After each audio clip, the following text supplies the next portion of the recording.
but cover your center line. Give him forward pressure through your elbow. This is the most important thing. Okay? Boom. Each time, check your position. Okay? If your shoulder's getting real tired, that's telling you something that you're not doing this right. Usually, what happens is when you do this and your shoulder's hurting, it's because you're only practicing the front side. Okay? So what happens is I end up leaning like this. See? I'm leaning. That now my shoulder has to do a lot of work to carry the hand. Okay? And I get really sore. So you have to make sure that when you do this, okay, you wear the heavy backpack. That sits you back, right? Okay? I wear the heavy backpack. Now I'm sitting solid on my bottom triangle.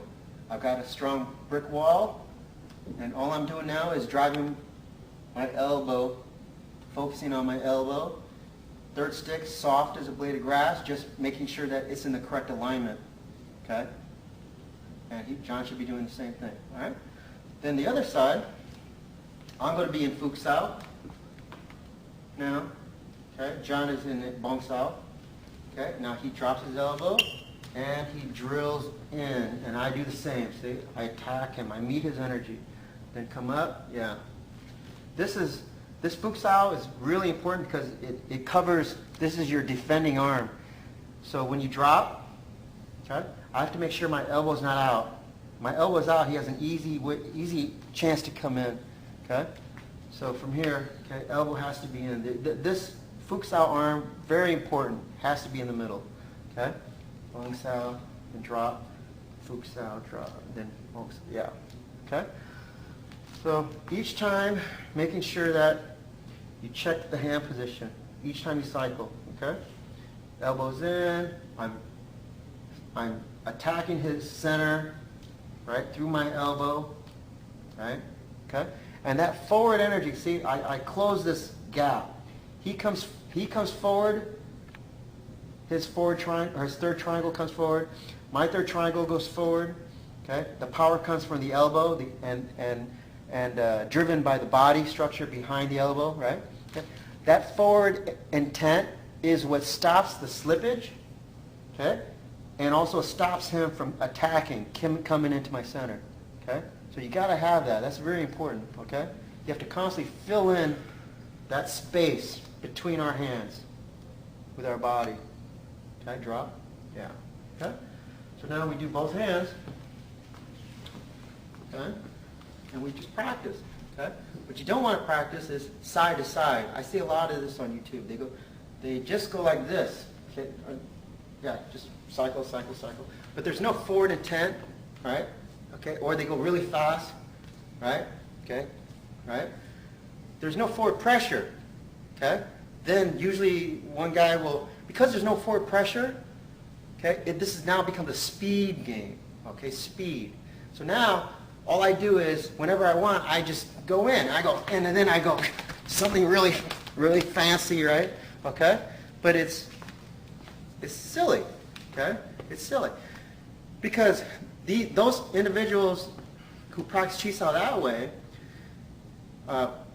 they rely on speed and muscle to get through, okay? And when you do, any time you practice sensitivity drills or any technique that you train in Wing Chun, the two things you should not rely on is speed and muscle power. Okay? A technique should work regardless of how strong you are or how fast you are. Okay? How do you do that is you stop. How do you stop someone who's fast? Okay? Someone who's fast, think of it like a wheel. Okay? Like a bicycle wheel, right? Okay? Once they get going, boom, boom, right? The wheel's moving faster and faster and faster. It's hard to stop now. Okay? So what do? Once the wheel starts to turn, right? You stick a big stick, pop, right through the wheel. Okay? Now what happens to the wheel? Pop! It gets stuck. It can't turn anymore. Okay? The big stick, that's our body. Okay? So whenever I do Chi Sao, okay, I jam his big wheel by putting in my body right into, through my elbows, okay, into his triangle, okay? Now, he can't move fast because I keep jamming his triangle with my body. See? So now if he tries to move fast, okay, try to move faster. See? He can't, okay, because of my body structure. He's trying to move fast. Go fast. See? He can't. Okay? He can't. There's no way. Okay? Right? Because I'm constantly drilling in with my body frame, my body structure behind my elbows. Okay? So it's constantly, I'm jamming him with a big stick. His wheel never gets a chance to turn. Okay? So when you're practicing, practice this drilling. Drilling.